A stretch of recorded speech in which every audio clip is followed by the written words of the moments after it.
Baby, this is real food, real life.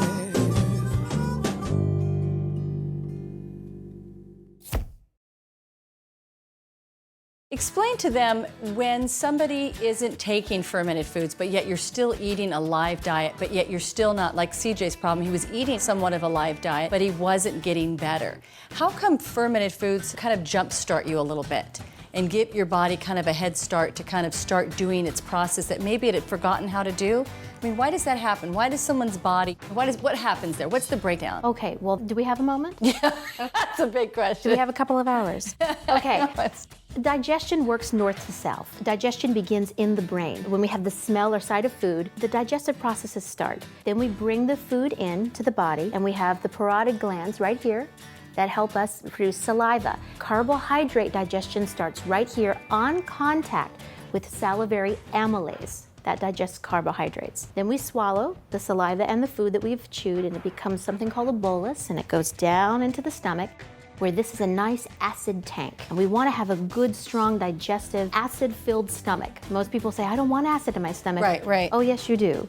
Because you want to disinfect anything that's coming in with the food that you don't want, like a salmonella bacteria. So good acid tank, okay? Now, as long as everything in the north works right, everything in the south will work right. So after the food leaves the stomach, we've got the small intestine, and that's where the uptake is of the nutrients. That's where we absorb and assimilate the nutrients, and it goes right into the bloodstream. It's part of the immune system, actually. And then we have the formation of our waste, and it leaves our body. That's how digestion is supposed to work. But a lot of the time, that doesn't happen. People are eating on the go. People are not eating live food to begin with. So the digestive system is very stressed. They've taken antibiotics and wiped out their microbial inner world here. They're not chewing their food. I mean, that is huge. I mean, I know, people don't realize it really, like chewing your food. Chew, you know, I mean, there's no chewing of the food. If you get someone advice about anything, just chew your food. Yeah.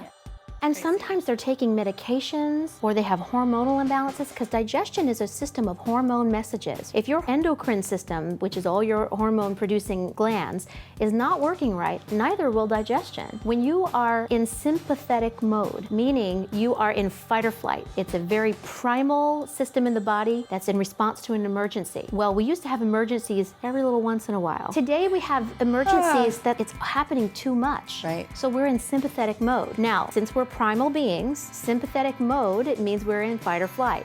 We're not worried about digesting our food. We're worrying about surviving. So the blood and the action of the body goes elsewhere. Okay, so we have a lot of people who are not eating in the right environment. They're not chewing their food. Their hormones are off, so their stomach acid isn't working right. And the digestive tract from the stomach down will bear the brunt of that dysfunction and cause all kinds of havoc in the intestinal system, which is your immune system. So you start having all these weird things pop up, like eczema, rashes. Can't sleep. You can't sleep. Your blood sugar is all kind of off because you're not digesting carbohydrates well, and you're having so much glucose going into the system. And it's so many things. That's why I said you have 2 hours. Right.